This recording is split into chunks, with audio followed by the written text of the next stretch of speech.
بسم اللہ الرحمن الرحیم۔ السلام علیکم۔ جی ناظرین، آج کی اس ویڈیو میں ہم یہ جاننے کی کوشش کریں گے کہ عثمان غازی کا بیٹا اورخان غازی کون تھا۔ ناظرین، عثمان غازی نے اپنی وفات کے وقت اپنے چھوٹے بیٹے اورخان کو اپنا جانشین مقرر کیا تھا۔ اورخان کی عمر اس وقت تقریباً 42 سال کی تھی اور وہ فن سپاہ گیری میں عثمان کے زیر نگرانی مہارت اور کمال حاصل کر چکا تھا۔ اس کے بڑے لڑکے علاؤالدین نے اپنا وقت علوم دینیہ کی تحصیل میں صرف کر دیا تھا۔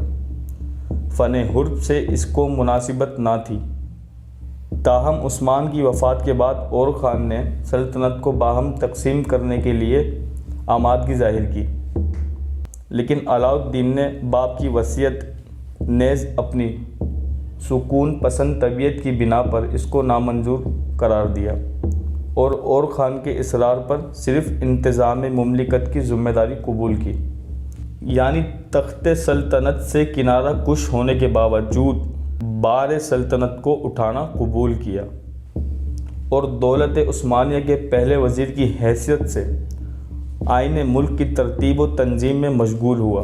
ناظرین، علاؤالدین نے 3 چیزوں پر خاص توجہ کی: سکہ، لباس اور فوج۔ اگرچہ سلطان علاؤالدین سلجوقی نے عثمان کو خطبے کے علاوہ اپنے نام کا سکہ جاری کرنے کی بھی اجازت دے دی تھی، تاہم عثمان نے صرف خطبے ہی پر قناعت کی تھی اور اپنا سکہ جاری نہیں کیا تھا۔ اورخان کی تخت نشینی کے وقت تمام ایشیا کوچک میں صرف سلجوقی سکے رائج تھے۔ اب علاؤالدین نے بادشاہت کے اس امتیاز کو بھی اختیار کیا اور عثمانی مملکت میں اورخان کے نام کے سکے جاری کیے۔ اب تک لوگوں کے لباس میں کوئی خاص فرق و امتیاز نہ تھا۔ علاؤالدین نے رعایا کے مختلف طبقوں کے لیے مختلف قسم کے لباس تجویز کر کے ان کے متعلق قوانین نافذ کیے۔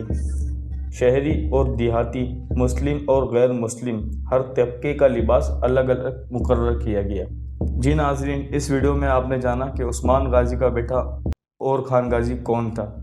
ایسی مزید ویڈیوز دیکھنے کے لیے ہمارے چینل کو سبسکرائب کیجئے، اس ویڈیو کو لائک کیجئے اور شیئر کیجئے، اور ہماری ویڈیو کو اپنے دوست احباب میں شیئر کرنا نہ بھولیے۔